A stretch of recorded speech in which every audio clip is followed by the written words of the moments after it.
Kafka Escritores presenta un cuento de Guy de Maupassant. ¿Quién sabe? Primera parte.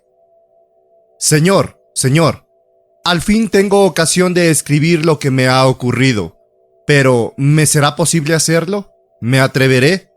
Es una cosa tan extravagante, tan inexplicable, tan incomprensible, tan loca. Si no estuviese seguro de lo que he visto, seguro también de que en mis razonamientos no ha habido un fallo, ni en mis comprobaciones un error, ni una laguna en la inflexible cadena de mis observaciones, me creería simplemente víctima de una alucinación, juguete de una extraña locura. Después de todo, ¿quién sabe? Me encuentro actualmente en un sanatorio, pero si entré en él ha sido por prudencia, por miedo. Solo una persona conoce mi historia, el médico de aquí, pero voy a ponerla por escrito. Realmente no sé para qué, para liberarme de ella tal vez, porque la siento dentro de mí como una intolerable pesadilla. Hela aquí. He sido siempre un solitario, un soñador, una especie de filósofo aislado, bondadoso, que se conformaba con poco, sin acritudes contra los hombres y sin rencores contra el cielo. He vivido solo en todo el tiempo, porque la presencia de otras personas me produce una especie de molestia. No es que me niegue a tratar con la gente, a conversar o a cenar con amigos, pero cuando llevan mucho rato cerca de mí, aunque sean mis más cercanos familiares, me cansan, me fatigan, me enervan, y experimento un anhelo cada vez mayor, más agobiante de que se marchen o de marcharme yo, de estar solo. Este anhelo es más que un impulso, es una necesidad irresistible. Y si las personas en cuya compañía me encuentro siguiesen a mi lado, si me viese obligado, no a prestar atención, pero ni siquiera a escuchar sus conversaciones, me daría con toda seguridad un ataque. ¿De qué clase? No lo sé. ¿Un síncope tal vez? Sí, probablemente. Tanto me agrada estar solo que ni siquiera puedo soportar que otras personas duerman bajo el mismo techo que yo. No vivo en París porque sería para mí una perpetua agonía. Me siento morir moralmente. Es para mí un martirio del cuerpo y de los nervios esa muchedumbre inmensa que hormiguea, que se mueve a mi alrededor hasta cuando duerme. Porque aún más que la palabra de los demás me resulta insufrible su sueño. Cuando tengo la sensación de que, detrás de la pared, existen vidas que se ven interrumpidas por esos eclipses regulares de la razón, no puedo ya despertar. ¿Por qué soy de esta manera? ¿Quién lo sabe? Es imposible que la razón de todo esto sea muy sencilla. Todo lo que ocurre fuera de mí me cansa muy pronto, y son muchos los que se encuentran en mi mismo caso. En la tierra vivimos gentes de dos razas: los que tienen necesidad de los demás, aquellos a quienes los demás distraen, ocupan, sirven de descanso, y a los que la soledad cansa, agota, aniquila, lo mismo que la ascensión a un nevero o la travesía de un desierto, y aquellos otros a los que por el contrario los demás cansan, molestan, cohíben, abruman, en tanto que el aislamiento los tranquiliza, les proporciona un baño de descanso en la independencia y en la fantasía de sus meditaciones. En resumidas cuentas, se trata de un fenómeno psíquico normal. Unos tienen condiciones para vivir hacia afuera, otros para vivir hacia adentro. En mí se da el caso de que la atención exterior es de corta duración y se agota pronto. Y cuando llega a su límite, me acomete en todo mi cuerpo y en toda mi alma un malestar intolerable. Como consecuencia de todo lo que antecede, yo me apego, es decir, estaba fuertemente apegado a los objetos inanimados, que vienen a adquirir para mí una importancia de seres vivos. Mi casa se había convertido en un mundo en el que yo llevaba una vida solitaria, pero activa, en medio de aquellas cosas, muebles, chucherías familiares, que eran para mí como otros tantos rostros simpáticos. Había ido llenándola poco a poco, adornándola con ellos, y me sentía contento y satisfecho allí dentro, feliz como en los brazos de una mujer agradable, cuya diaria caricia se ha convertido en una necesidad suave y sosegada. Hice construir aquella casa en el centro de un hermoso jardín que la aislaba de los caminos concurridos, a un paso de una ciudad en la que me era dable encontrar, cuando se despertaba en mí tal deseo, los recursos que ofrece la vida social. Todos mis criados dormían en un pabellón muy alejado de la casa, situado en un extremo de la huerta, que estaba cercada por una pared muy alta. Tal era el agrado y el descanso que encontraba al verme envuelto en la oscuridad de las noches, en medio del silencio de mi casa, perdida, oculta, sumergida bajo el ramaje de los grandes árboles, que todas las noches permanecía varias horas para saborearlo a mis anchas, costándome trabajo meterme en la cama. El día de que voy a hablar, habían representado Sigurd en el teatro de la ciudad. Era aquella la primera vez que asistía a la representación de ese bello drama musical y fantástico, y me produjo un vivo placer. Regresaba a mi casa a pie con paso ágil, llena la cabeza de frases musicales y la pupila de lindas imágenes de un mundo de hadas. Era noche cerrada, tan cerrada que apenas se distinguía la carretera, y estuve varias veces a punto de tropezar y caer en la cuneta. Desde el puesto de arbitrios hasta mi casa hay cerca de 1 kilómetro, tal vez un poco más, o sea 20 minutos de marcha lenta. Sería la 1 o la 1:30 de la madrugada. Se aclaró un poco el firmamento y surgió delante de mí la luna, en su triste y cuarto menguante. La media luna del primer cuarto, es decir, la que aparece a las 4 o 5 de la tarde, es brillante, alegre, plateada. Pero la que se levanta después de la medianoche es rojiza, triste, inquietante. Es la verdadera media luna del día de las brujas. Esta observación han debido hacerla todos los noctámbulos. La primera, aunque sea delgada como un hilo, despide un brillo alegre que regocija el corazón y traza en el suelo sombras bien dibujadas. La segunda apenas derrama una luz mortecina, tan apagada que casi no llega a formar sombras. Distinguí a lo lejos la masa oscura de mi jardín, y sin que yo supiese de dónde me venía, se apoderó de mí un malestar al pensar que tenía que entrar en él. Acorté el paso. La temperatura era muy suave. Aquella gruesa mancha del arbolado parecía una tumba dentro de la cual estaba sepultada mi casa. Abrí la puerta y penetré en la larga avenida de sicomoros que conduce hasta el edificio y que forma una bóveda arqueada como un túnel muy alto, a través de bosquecillos opacos unas veces y bordeando otras los céspedes en que los encañados de flores estampaban manchones ovalados de tonalidades confusas en medio de las pálidas tinieblas. Una turbación singular se apoderó de mí al encontrarme ya cerca de la casa. Me detuve. No se oía nada. Ni el más leve soplo de aire circulaba entre las hojas. ¿Qué es lo que me pasa?, pensé. Muchas veces había entrado de aquella manera desde hacía 10 años y jamás sentí el más leve desasosiego. No era que tuviese miedo, jamás lo tengo durante la noche. Si me hubiese encontrado con un hombre, con un merodeador, con un ladrón, todo mi ser físico habría experimentado una sacudida de furor, y habría saltado encima de él sin la menor vacilación. Iba, además, armado. Llevaba mi revólver, porque quería resistir aquella influencia recelosa que germinaba en mí. ¿Qué era aquello? ¿Un presentimiento? ¿El presentimiento misterioso que se apodera de los sentidos del hombre cuando va a encontrarse frente a lo inexplicable? ¿Quién sabe? A medida que avanzaba, me corrían escalofríos por la piel. Cuando me hallé frente al muro de mi gran palacio, que tenía las contraventanas echadas, tuve la sensación de que tendría que dejar pasar algunos minutos antes de abrir la puerta y entrar. Me senté en un banco que había debajo de las ventanas del salón, y allí me quedé, un poco trémulo, con la cabeza apoyada en la pared y los ojos abiertos y clavados en la sombra del arbolado. Nada de extraordinario advertí a mi alrededor en aquellos primeros instantes. Me zumbaba algo en los oídos, pero esta es una cosa que me ocurre con frecuencia. A veces creo oír trenes que pasan o campanas que tocan, o el pataleo de muchedumbres en marcha. Pero aquellos ruidos interiores se hicieron más netos, más precisos, más identificables. Me había engañado. No era el bordoneo habitual de mis arterias el que me llenaba los oídos con aquellos rumores. Era un ruido muy característico y, sin embargo, muy confuso, que procedía, sin duda alguna, del interior de la casa. Distinguía aquel ruido continuo a través del muro.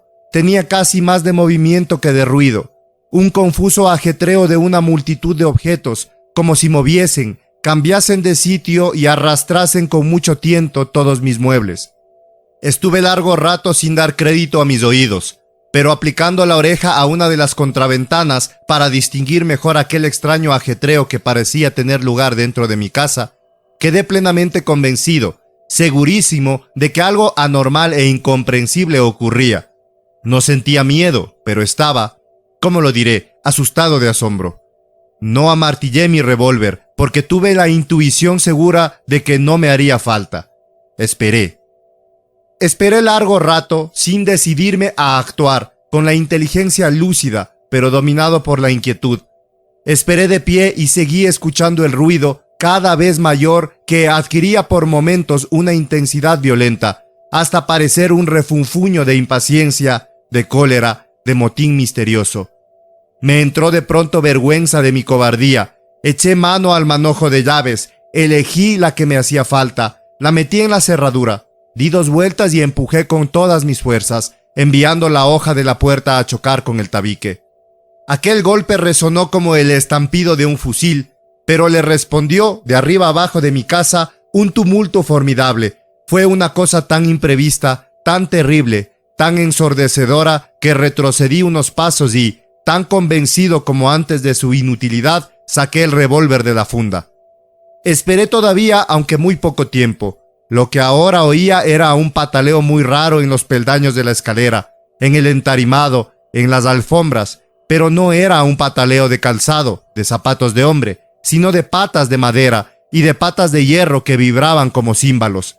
Y de pronto veo en el umbral de la puerta un sillón, mi cómodo sillón de lectura, que se marchaba de casa, contoneándose, y se fue por el jardín hacia adelante, y detrás de él otros, los sillones de mi salón, y a continuación los canapés bajos, arrastrándose como cocodrilos sobre sus patitas cortas, y enseguida todas las sillas, dando saltitos de cabra, y los pequeños taburetes que trotaban como conejos.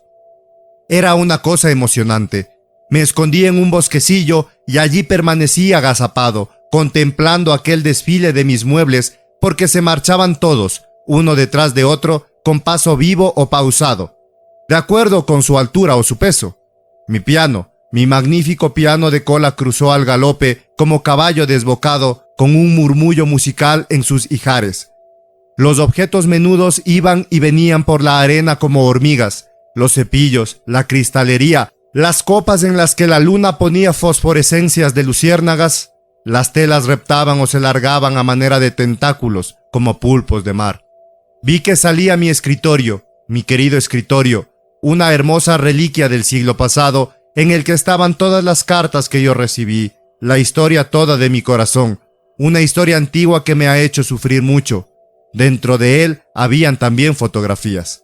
De improviso se me pasó el miedo. Me abalancé sobre el escritorio, lo agarré como se agarra a un ladrón, como se agarra a una mujer que escapa. Pero él llevaba una marcha incontenible y a pesar de mis esfuerzos, a pesar de mi cólera, no conseguía moderar su velocidad. Yo hacía esfuerzos desesperados para que no me arrastrase aquella fuerza espantosa y caí al suelo. Entonces me arrolló. Me arrastró por la arena y los muebles que venían detrás empezaron a pisotearme, magullándome las piernas. Los solté por fin y entonces los demás pasaron por encima de mi cuerpo. Lo mismo que pasa a un cuerpo de caballería que carga por encima del soldado que ha sido derribado del caballo. Loco de terror, conseguí al fin arrastrarme hasta afuera de la gran avenida y ocultarme de nuevo entre los árboles, a tiempo de ver cómo desaparecían los objetos más íntimos, los más pequeños, los más modestos, los que yo conocía menos entre todos los que habían sido de mi propiedad. Así estaba cuando oí a lo lejos, dentro de mi casa, que había adquirido sonoridad como todas las casas vacías, un ruido formidable de puertas que se volvían a cerrar. Empezaron los portazos en la parte más alta y fueron bajando hasta que se cerró por último la puerta del vestíbulo que yo, insensato de mí, había abierto para facilitar aquella fuga. También yo escapé, echando a correr hacia la ciudad, y no recobré mi serenidad hasta que vi en sus calles y tropecé con algunas gentes trasnochadoras. Fui a llamar a la puerta de un hotel en el que era conocido. Me había sacudido las ropas con las manos para quitar el polvo. Les expliqué que había perdido mi llavero, en el que tenía también la llave de la huerta, en que estaba el pabellón aislado donde dormían mis criados. Huerta rodeada de altas tapias que impedían a los merodeadores meter mano en las verduras y frutas. Me tapé hasta los ojos en la cama que me dieron, pero no pude conciliar el sueño, y aguardé la llegada del día escuchando los golpes acelerados de mi corazón. Les había dicho que avisaran a mi servidumbre en cuanto amaneciese, y mi ayuda de cámara llamó a mi puerta a las 7 de la mañana. Parecía trastornado. «Ha ocurrido esta noche una gran desgracia, señor», me dijo. «¿Qué sucedió?» «Han robado todo el mobiliario del señor, absolutamente todo, hasta los objetos más insignificantes». Aquella noticia me alegró. ¿Por qué? Vaya usted a saber. Yo me sentía muy dueño de mí, estaba seguro de poder disimular, de no decir a nadie una palabra de lo que había visto, de ocultar aquello, de enterrarlo en mi conciencia como un espantoso secreto. Le contesté: «Entonces se trata de los mismos individuos que anoche me robaron a mí las llaves. Es preciso dar parte a la policía inmediatamente. Voy a levantarme y me reuniré enseguida con usted». 5 meses duró la investigación. No se llegó a descubrir el paradero de nada. No se encontró la más insignificante de mis chucherías, ni se llegó a dar con el más ligero rastro de los ladrones. Claro está que si yo hubiese dicho lo que sabía, si hubiese hablado, me habrían encerrado a mí, no a los ladrones, sino al hombre que aseguraba haber visto semejante cosa. Supe cerrar la boca, pero no volví a amueblar mi casa. ¿Para qué? Si hubiera repetido siempre el mismo caso. No quería entrar de nuevo en ella. No entré. No volví a verla. Regresé a París, me instalé en un hotel y consulté a los médicos acerca de mi estado nervioso, que me preocupaba mucho desde los acontecimientos de aquella noche lamentable. Me animaron a que viajase. Seguí su consejo. Segunda parte. Empecé por hacer una excursión a Italia. El sol me sentó bien. Vagabundé por espacio de 6 meses de Génova a Venecia, de Venecia a Florencia, de Florencia a Roma, de Roma a Nápoles. Recorrí después toda Sicilia, país admirable por sus paisajes y sus monumentos, reliquias dejadas por los griegos y por los normandos. Me trasladé al África y crucé pacíficamente el gran desierto amarillo y tranquilo en el que van de aquí para allá los camellos, las gacelas y los vagabundos árabes, cuya atmósfera ligera y transparente está libre de espectros, lo mismo de día que de noche. Regresé a Francia por Marsella. A pesar de la alegría provenzal, sentí tristeza porque el cielo tenía menos luz. Al poner otra vez el pie en el continente, experimenté esa especial sensación de un enfermo que se cree curado ya de su enfermedad, pero al que un dolor sordo le advierte que no está apagado aún el foco del mal. Volví a París. Al mes ya sentía aburrimiento. Era en otoño, y antes que se echase encima el invierno, quise hacer una excursión por Normandía, desconocida para mí. Empecé por Rouen, como es natural, y vagabundé durante 8 días, distraído, encantado, entusiasmado en aquella ciudad de la Edad Media, en aquel maravilloso museo de monumentos góticos extraordinarios. Una tarde, a eso de las 4, al meterme por una calle inverosímil, por la que corre un río negro como esa tinta que llaman agua de Robec, y mientras iba fijándome en el aspecto curioso y antiguo de las casas, mi atención se desvió de improviso hacia una serie de comercios de chamarileros que se sucedían una puerta así y otra también. Bien habían sabido elegir el sitio para sus negocios aquellos sórdidos traficantes de cosas viejas, en una callejuela quimérica, encima de la siniestra corriente de agua, al abrigo de aquellos techos puntiagudos de tejas y pizarras en los que se oía rechinar aún las giraldillas del pasado. Al fondo de aquellos lóbregos comercios se amontonaban las arcas talladas, las porcelanas de Rouen, de Nevers, de Mustiers, las estatuas pintadas, las de madera de roble, los cristos, las vírgenes, los santos, los ornamentos de iglesias, casullas, capas pluviales, hasta algunos vasos sagrados y un antiguo tabernáculo de madera dorada, del que Dios se había mudado. Qué extrañas cavernas las que habían en aquellas altas casas, en aquellos caserones, atiborrados desde las bodegas hasta los graneros de objetos de toda clase, cuya existencia parecía acabada, que habían sobrevivido a sus poseedores naturales, a su siglo, a su tiempo, a sus modas, para ser comprados como curiosidades por las nuevas generaciones. Mi ternura por las chucherías volvió a despertarse en aquella ciudad de anticuarios. Pasaba de un comercio a otro, atravesando en 2 zancadas los puentes de 4 tablas podridas tendidos sobre la nauseabunda corriente del agua del Robec. Misericordia, qué sacudida. En el extremo exterior de una bóveda atiborrada de objetos que parecía la entrada de las catacumbas de un cementerio de muebles antiguos, vi de pronto uno de mis más hermosos armarios. Me acerqué todo tembloroso, tan tembloroso que no me atreví a tocarlo. Adelanté la mano y me quedé vacilando. Sin embargo, era el mismo, un armario Luis XIII, único, que cualquiera que lo hubiese visto una vez lo identificaría. Dirigí de pronto los ojos más hacia el interior, hacia las más lóbregas profundidades de aquella galería, y distinguí 3 de mis sillones tapizados, y más adentro aún mis 2 cuadros de Enrique II, tan raros que hasta de París venían a verlos. Figúrense cuál sería el estado de mi alma.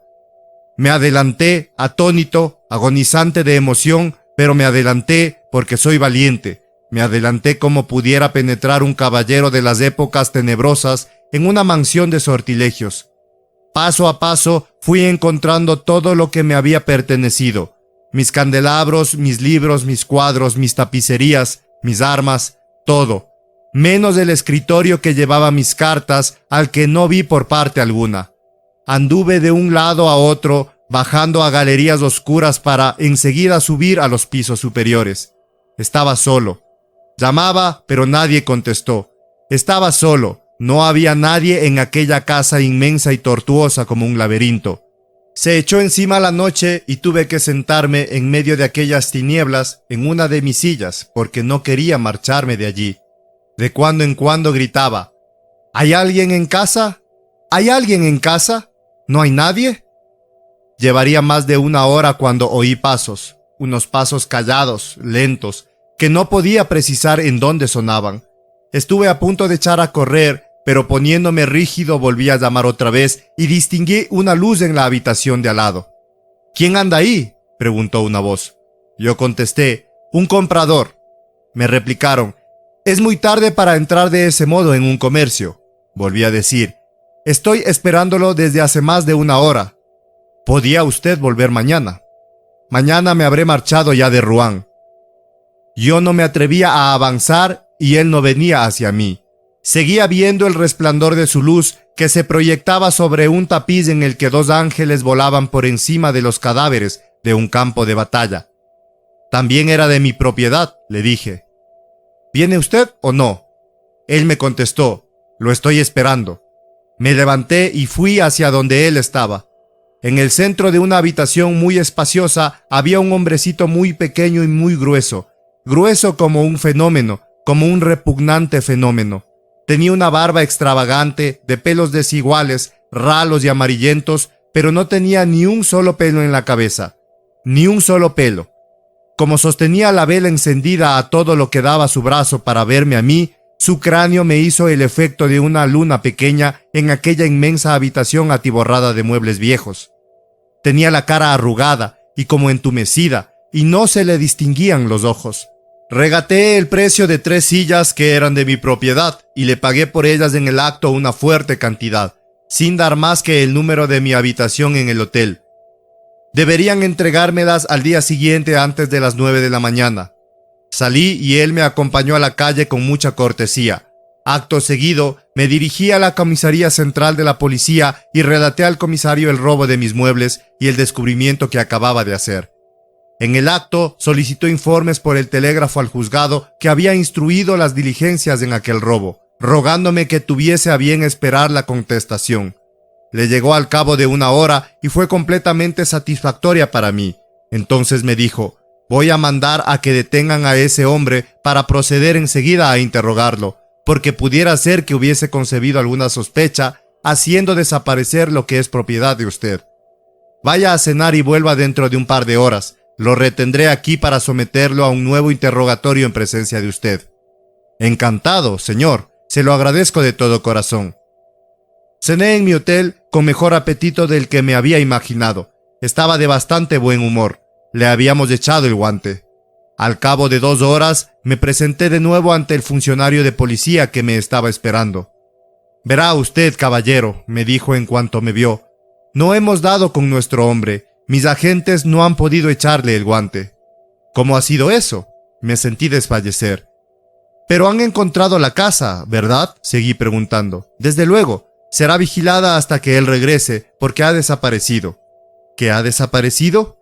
«Desaparecido. Acostumbra pasar las noches en casa de una vecina, chamarilera también, una especie de bruja, la viuda de Bidoin. Dice que no lo ha visto esta noche y que no puede dar dato alguno sobre su paradero. Habrá que esperar hasta mañana». Me marché. Qué siniestras, inquietantes y espectrales me parecieron las calles de Rouen. Dormí muy mal, con un sueño interrumpido por pesadillas. Al día siguiente, para que no me creyesen demasiado intranquilo ni precipitado, esperé hasta las 10 antes de presentarme en la comisaría. El chamarilero no había sido visto y su almacén seguía cerrado aún. El comisario me dijo: «He dado todos los pasos necesarios. El juzgado está al corriente del asunto. Vamos a ir juntos a ese comercio. Lo haré abrir y usted me indicará todo lo que es suyo». Un coupé nos llevó hasta la casa. Delante del comercio había algunos guardias con un cerrajero. Se abrió la puerta. Pero una vez dentro no vi ni mi armario, ni mis sillones, ni mis mesas, ni nada. Absolutamente nada del mobiliario de mi casa, siendo que la noche anterior no podía dar un paso sin tropezar con alguno de los objetos de mi pertenencia. El comisario central, sorprendido, me miró al principio con desconfianza. «Pues, señor», le dije, «la desaparición de estos muebles coincide de un modo extraño con la del comerciante». Se sonrió. «Es cierto, hizo usted mal en comprar y pagar ayer noche aquellas sillas, porque con eso le dio usted la alerta». Yo agregué: «Lo que me parece incomprensible es que todos los espacios que anoche ocupaban mis muebles están ahora ocupados por otros». «Eso no es extraño», contestó el comisario, «porque ha dispuesto de toda la noche y seguramente de cómplices. Esta casa debe tener comunicación con las de al lado. Descuide, señor, me voy a ocupar con gran interés de este asunto. No andará suelto mucho tiempo el ladrón porque vigilamos su guarida». Ah, mi corazón, mi pobre corazón, cómo palpitaba. Permanecí 15 días en Rouen, pero nuestro hombre no volvió. ¿Por qué? ¿Quién podía ponerle obstáculos o sorprenderlo? El 16º día recibí de mi jardinero, que había quedado para guardar la casa saqueada, esta carta tan extraña. «Señor, tengo el honor de informarle que ha ocurrido durante la noche pasada algo que no entiende nadie y mucho menos la policía. Han vuelto todos los muebles, todos sin excepción, hasta los objetos más pequeños. La casa se encuentra hoy dispuesta exactamente como lo estaba la víspera del robo. Es para volverse loco. Esto ha ocurrido la noche del viernes al sábado, igual que el día de su desaparición. Los caminos están llenos de huellas como si hubiesen arrastrado todas las cosas desde la entrada del jardín hasta la puerta de la casa. Quedamos esperando al señor, de quien soy humilde servidor, Felipe Raudin». ¿Volver yo? Eso sí que no, eso sí que no, eso sí que no. Llevé la carta al comisario de Rouen, quien me dijo: «Es una devolución muy hábil. Nos haremos el muerto y le pondremos la mano encima a nuestro hombre cualquier día de estos». «Pero no le echaron el guante». «No, señor, no le echaron el guante y le tengo miedo, igual que si fuese una fiera que han soltado para que me persiga. Nadie lo encuentra, nadie puede encontrar a aquel monstruo con el cráneo de luna, nadie le echará el guante jamás. No volverá a su casa, bastante le importa a él su casa. Yo soy el único que podría dar con él, pero no quiero. No quiero, no quiero, no quiero». Y aún en el supuesto de que volviese y entrase en su comercio, ¿quién va a probarle que mis muebles estaban allí? No hay en contra suya más que mi testimonio y me doy perfecta cuenta de que empieza a ser sospechoso. ¿Cómo iba yo a poder vivir así? Tampoco podía guardar el secreto de lo que han visto mis ojos. No me era posible seguir viviendo como una persona cualquiera, con el temor de que esos hechos se repitiesen cualquier día. Vine a ver al médico que dirige esta casa de salud y se lo he referido todo. Al cabo de un largo interrogatorio me dijo: «¿Tendría usted inconveniente, caballero, en permanecer aquí algún tiempo? Me quedaré gustosísimo. ¿Quiere usted un pabellón independiente?» «Sí, señor». «¿Desea recibir a algunos amigos?» «No, señor». A nadie. El hombre de Ruan podría tratar de llegar hasta aquí mismo con idea de vengarse. Y desde hace 3 meses vivo solo, absolutamente solo. Estoy casi tranquilo. Un miedo tengo, sin embargo, que el anticuario se vuelva loco y que lo traigan a este asilo. Ni las cárceles son seguras. ¿Quién sabe? Guy de Maupassant, 1890. Una de las características del cuento fantástico es la incertidumbre, el no tener certeza alguna frente a los elementos extraordinarios que invaden el relato. En Quién sabe, de Maupassant, el personaje principal nos conduce por un camino que quizás esconde su propia condición.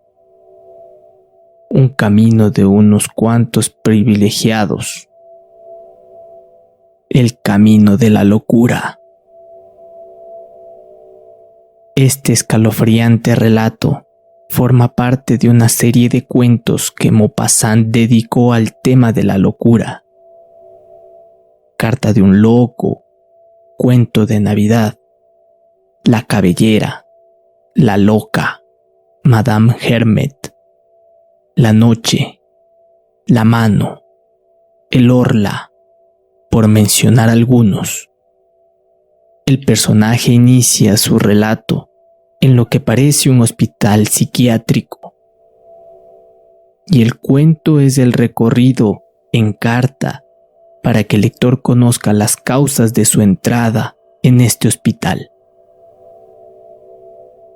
El personaje siente temor, no solamente al inicio y final del relato, sino durante toda la travesía e intervalo entre ambos puntos.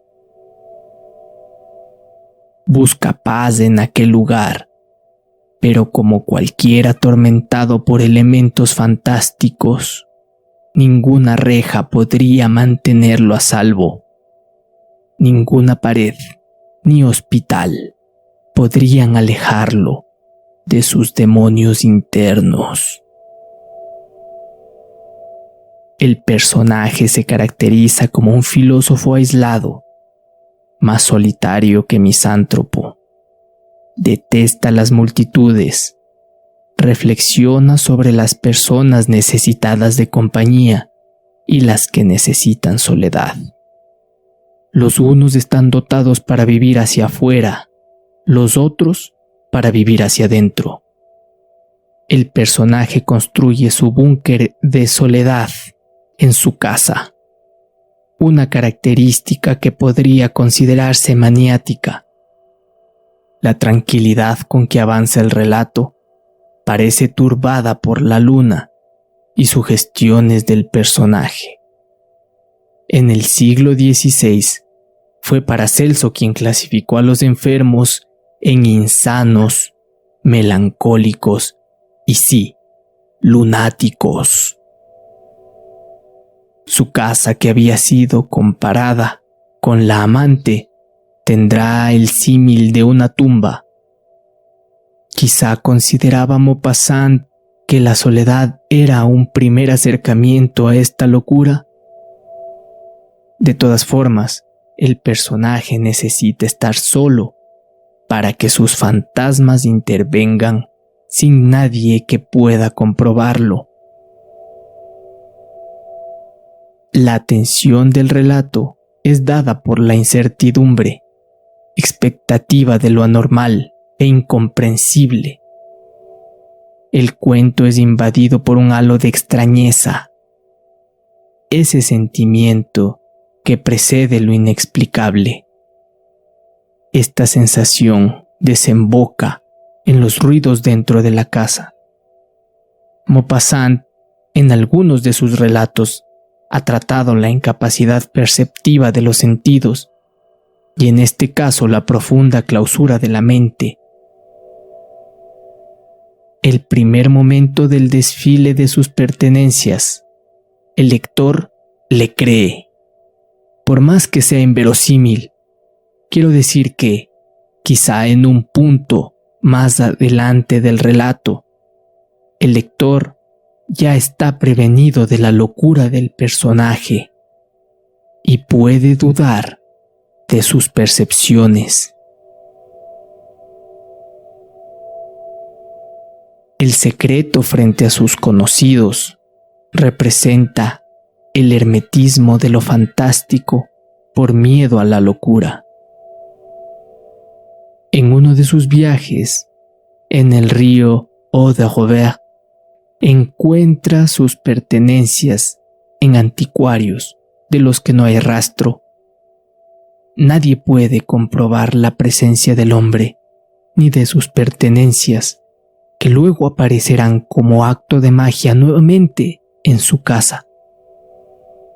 Le creemos en lo fantástico, le creemos en lo real, percibimos su locura, dudamos plenamente de la cordura del narrador, pero eso no es todo. La carta del jardinero cierra con maestría las posibilidades fantásticas. ¿Cómo es posible que si el narrador está en Rouen, sus cosas aparezcan en su casa?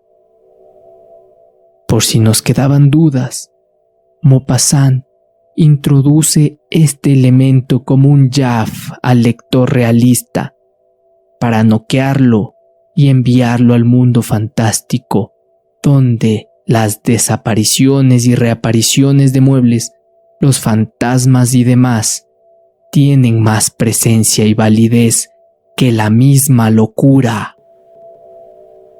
Si te gustó este contenido, puedes suscribirte y compartirlo con tus amigos.